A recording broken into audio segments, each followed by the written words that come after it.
Welcome to the Dragon's Library. Today I'm going to be covering the Zenless Zone Zero story in order that it is in the Faith and Story and special episodes. We start with the business, and then we go to chapter 1 being Cats Lost and Found, chapter 2 being Hollow's Heart, chapter 2.5 being Mission Unthinkable, and then chapter 3 being Midnight Pursuit, and then we get 3.5 as Jane's story, and then we come back up here and we go to Tour de Inferno being chapter 4. We come back down here into special episodes to get the revenge with Agent 6 or Team 6 here with Miyabi, and then I don't remember her name off the top of my head. And then after that, we go into chapter 5, which is the ending of the first major arc. And then we get some more backstory with Lycan here, and that's chapter 7. But before that, we go with Astra in chapter 6. And then we move on to the end of season 1 here, this being the epilogue. And then we move into season 2 here, where we move over to like the different island or continent that it takes us to. And then we move into more story with Alice and stuff, and her backstory. We jump to the Obel Squad. We go to save Tentacle Lady. Here we get introduced to Zhao, Yixing, and I can't remember this robot's name. And then this is pretty much the ending of the first major arc in 2.0. I'm going to get into more detail once we actually get to the tier list, though.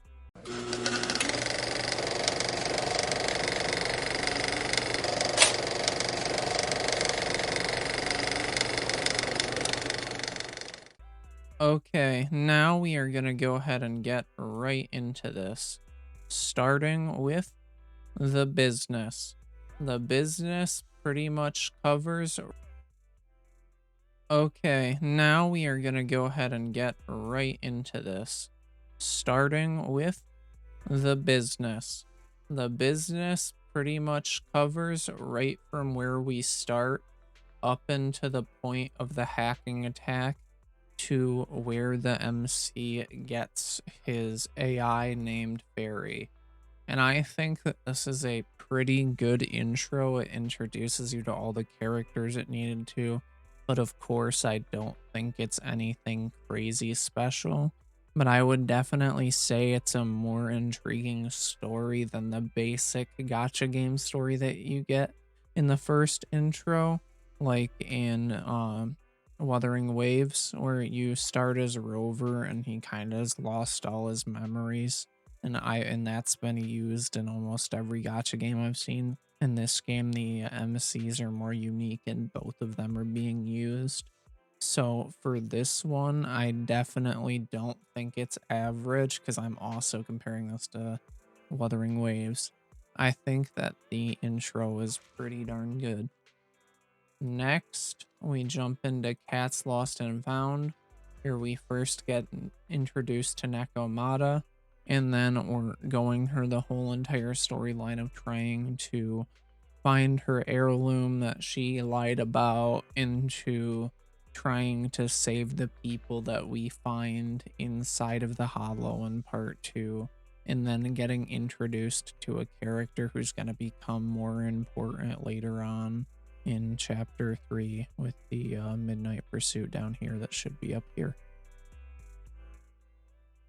So I would say that this is pretty good, but not like above average, because this has a lot of building to it, but it not being super great itself. Like there's even some cases that you could say it should be all the way down here and okay. It definitely isn't garbage like some the other ones that I thought were not so great.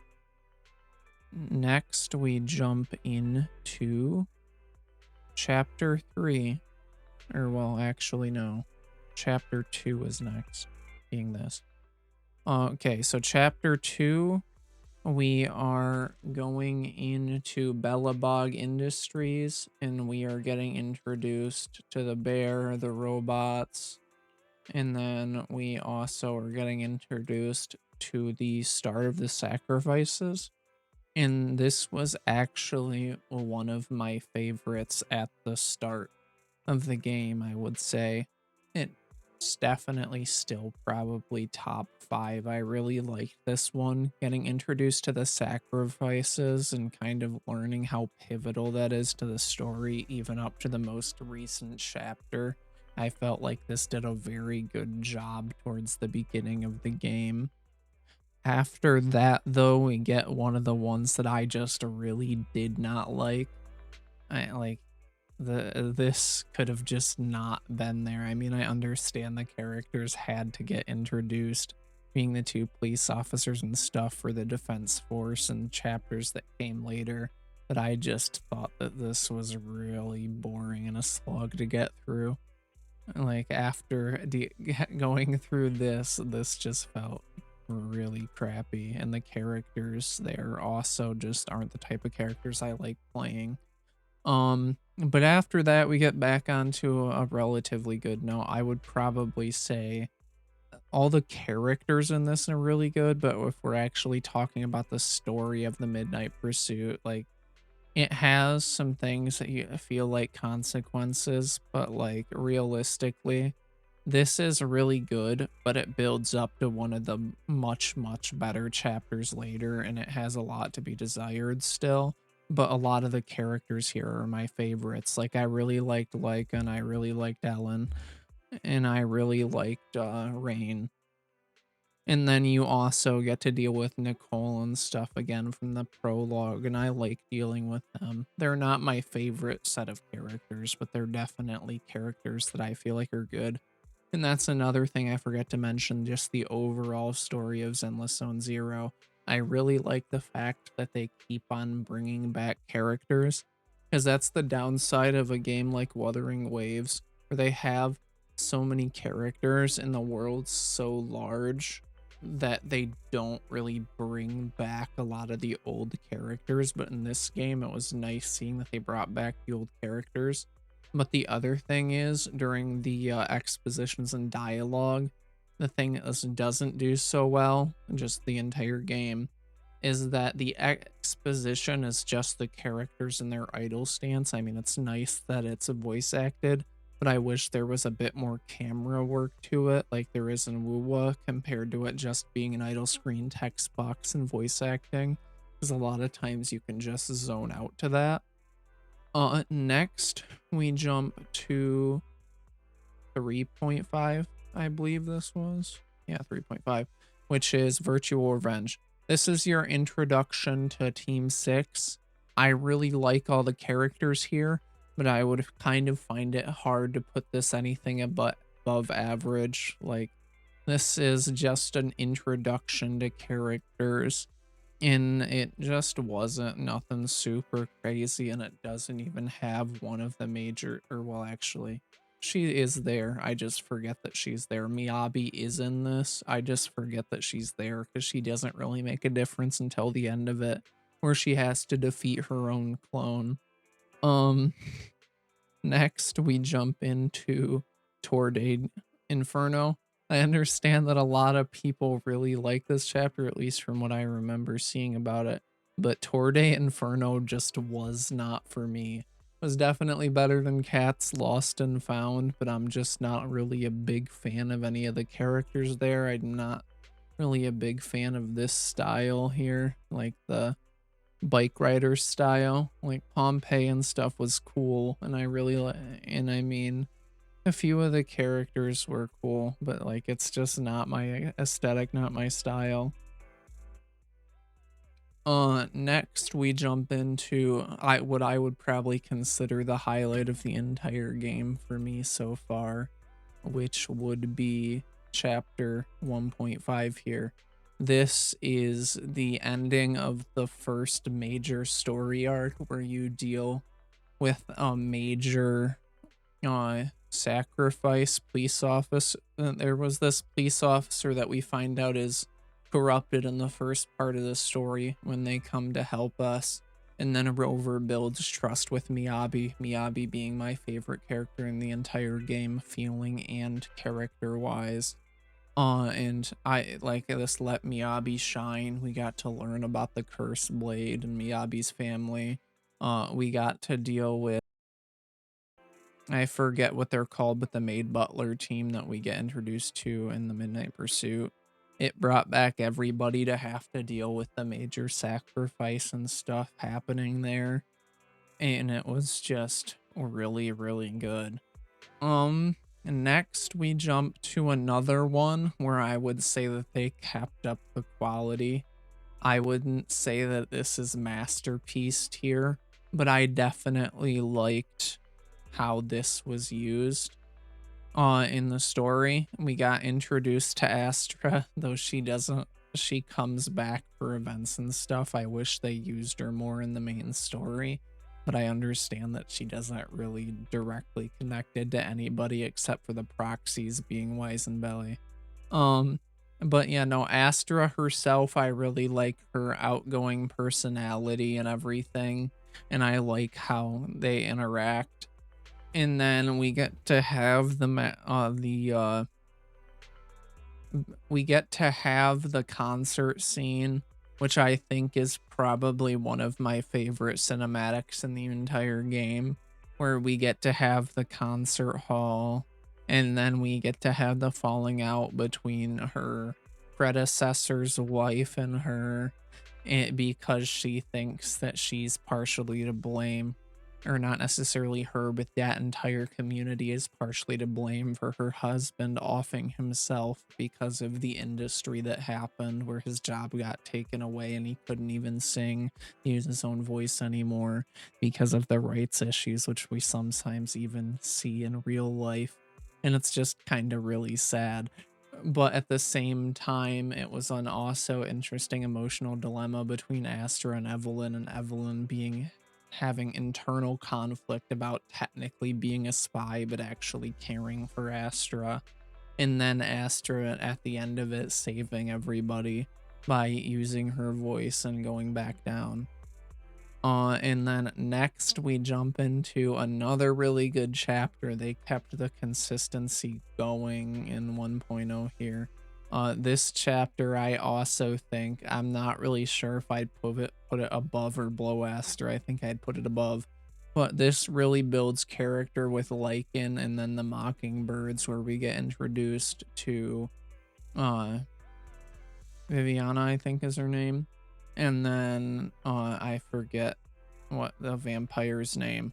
But we get introduced to Mockingbird being her and him. And then we kind of get introduced to, well, I think we've heard of it before this, but this is where it becomes a very, very major organization, where we finally start dealing with TOPS, which is an organization that is very, very important to the main story because it's related to Wise and Belle's final goal of proving their master's innocence, which we kind of start to learn about towards the end of this chapter. Well, we learn it towards the end of 1.5, if I remember correctly, and then we hear about it a bit more in the epilogue, but we'll get there.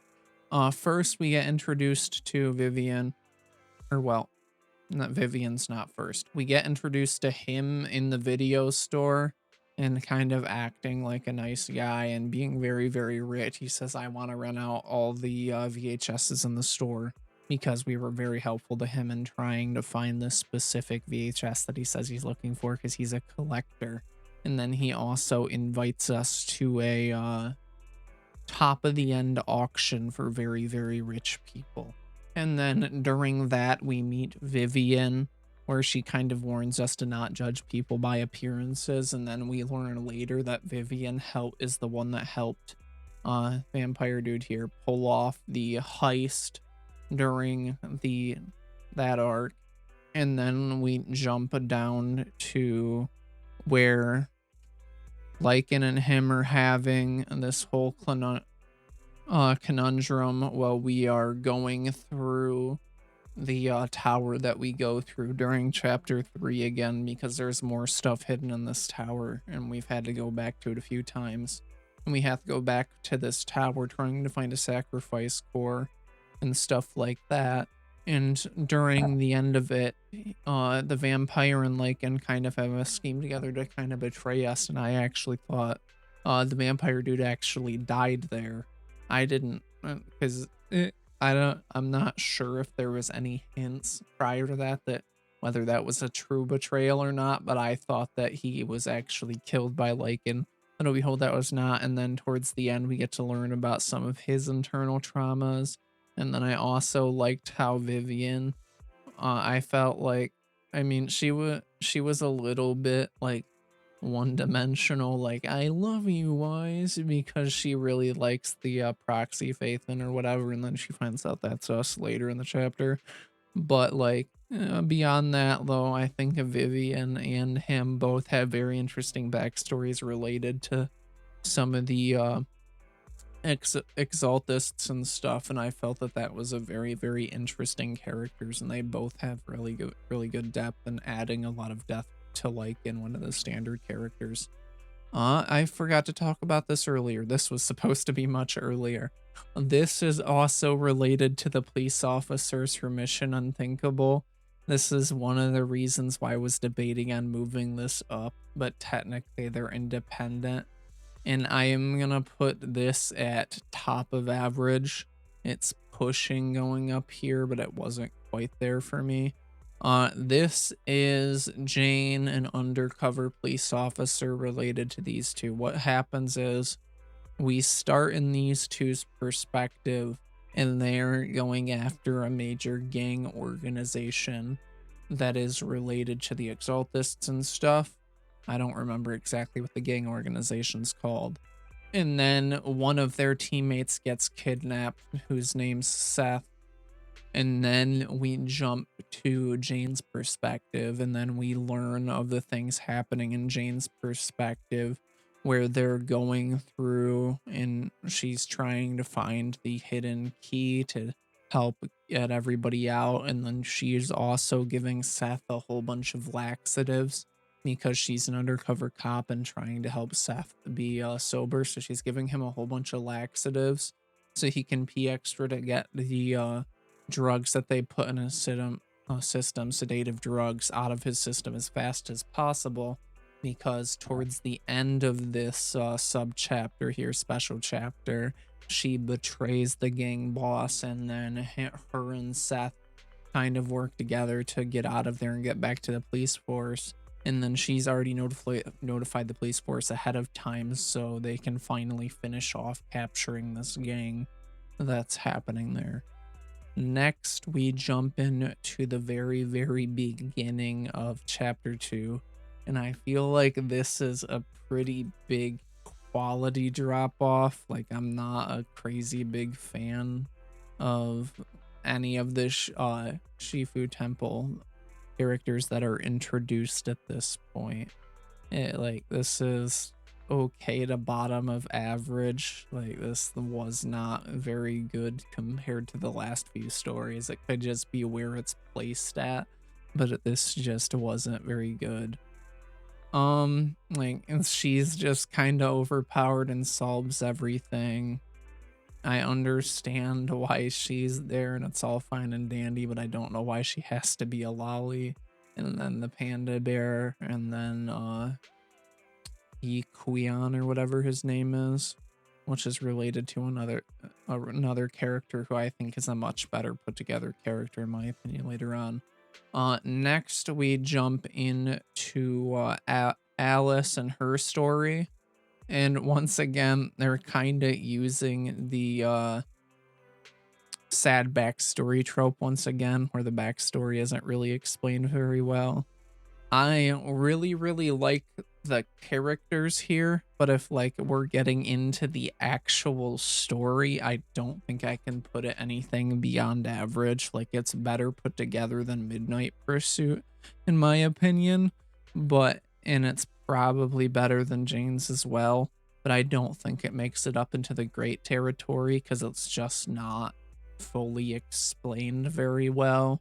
Like, it doesn't have very much extra depth to it.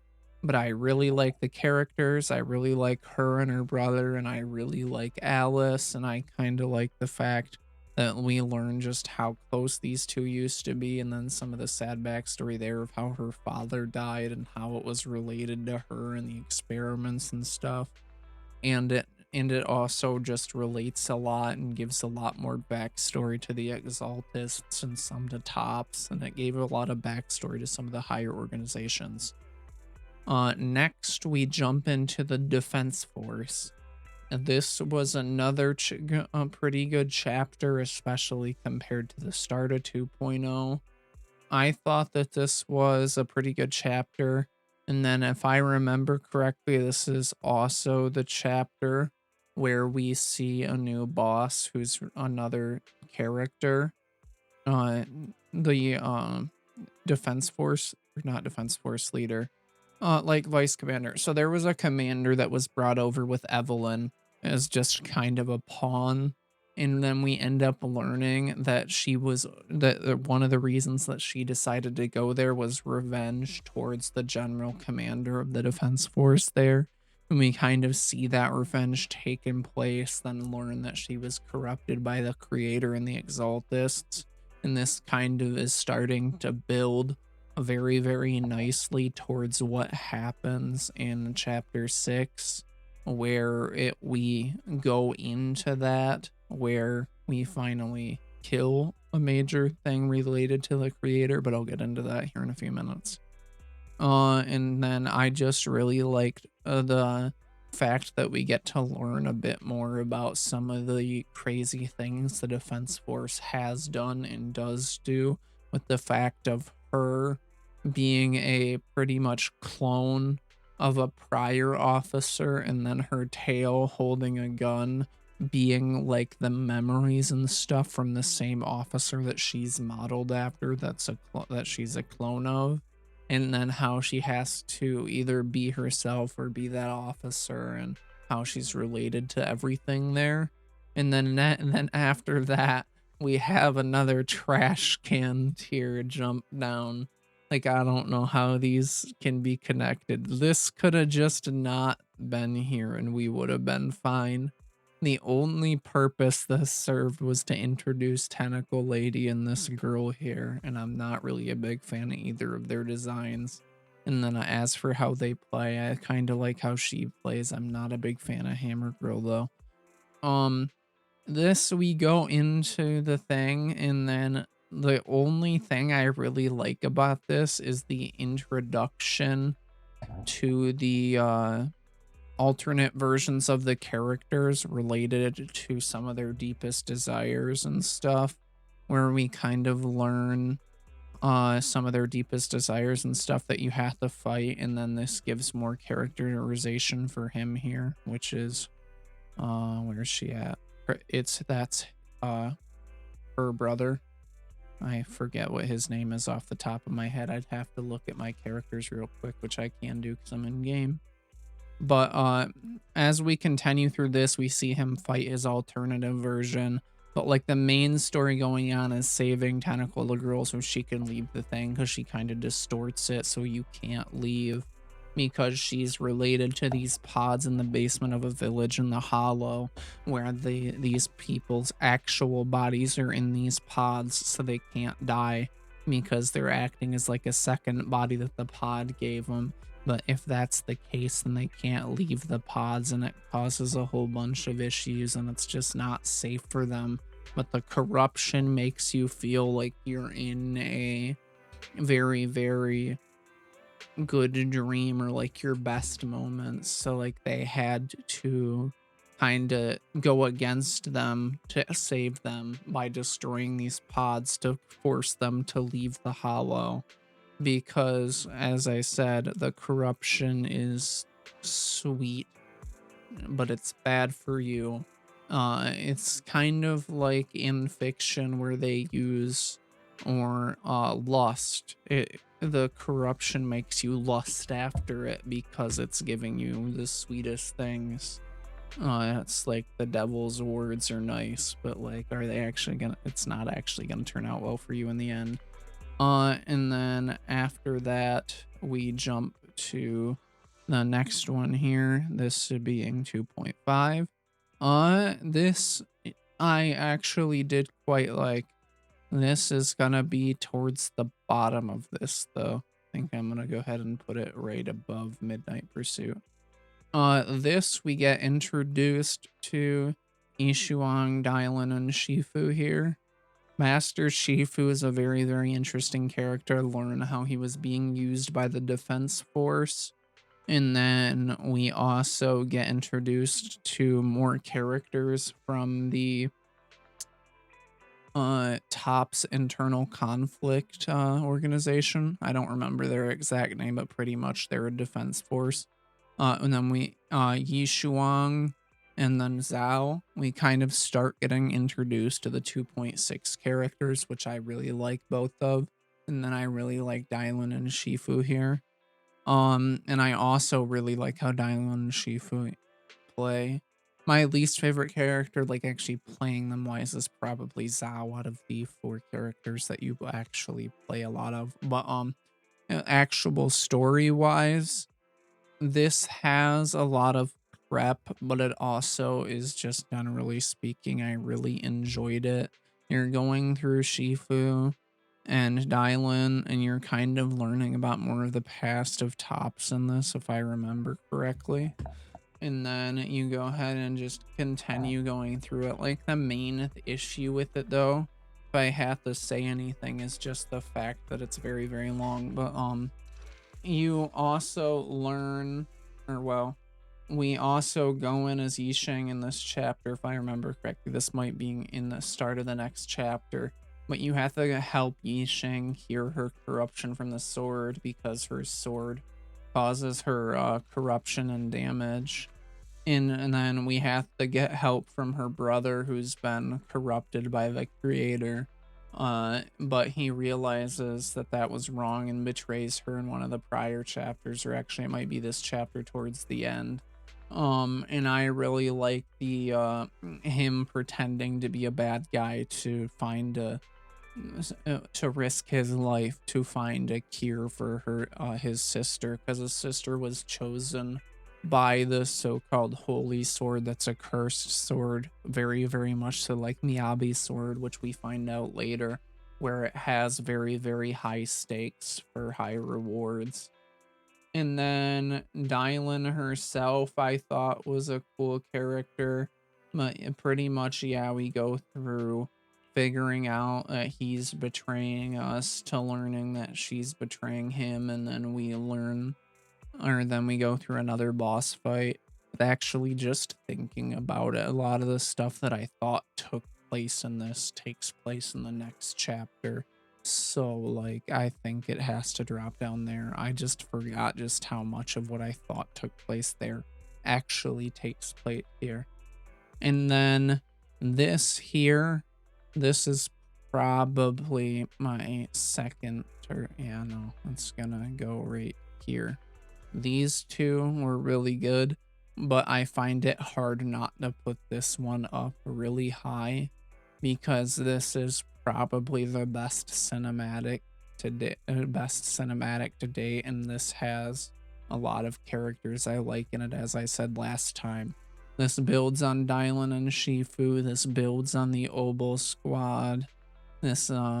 And this also builds on bringing some of the Void Hunters and stuff back. We get to see Miyabi again. And then we get to learn about her dual personalities more. And then we get to save her during this chapter, where we go meet her brother and have to go through and learn about her past and then get her back her emotions. And then we get to the final boss fight where we destroy the creator, or well, a faux version of the creator. I'm not a big fan of them copying out and saying like, oh, this is a fake version of the creator so they can continue using the Exaltists. But like, that's one thing at the end of the chapter. The actual major portion of the chapter, learning about the Defense Force Agency and some of the internal things, learning about what happens to Zhao kind of getting more emotional depth, because before she was like everything's a one-to-one trade, and now she's kind of learning more about emotions because she comes from a cold home. And then in Yishuang, where we're kind of learning and getting this master disciple relationship, but also something more. And I just really like in them fleshing out the characters as much as they do here. And then at the end, where we have the majestic fight and we learn of the robot or Bangbu that we pick up being a trader, and I just really liked how that chapter was put together. And then for anybody who has made it this far in the video, if you liked any of my opinions or you didn't, I'm gonna go do a more in-depth review of the game later on this week, where I'm gonna be covering my full experiences of the game, a slightly lesser in depth of the story, but I'm going to be talking more about the combat, more about the characters, and more about a lot of these other things that I liked or didn't disliked about the game, and comparing it more to other games. Because like I mentioned Wuthering Waves a few times in this, but this wasn't as much of a direct comparison as my full review of the game's going to be. Also, if you've made it this far in the video, please subscribe and hit the notification bell. That would be very, very helpful to me. And then see you later. Have a great day. Bye.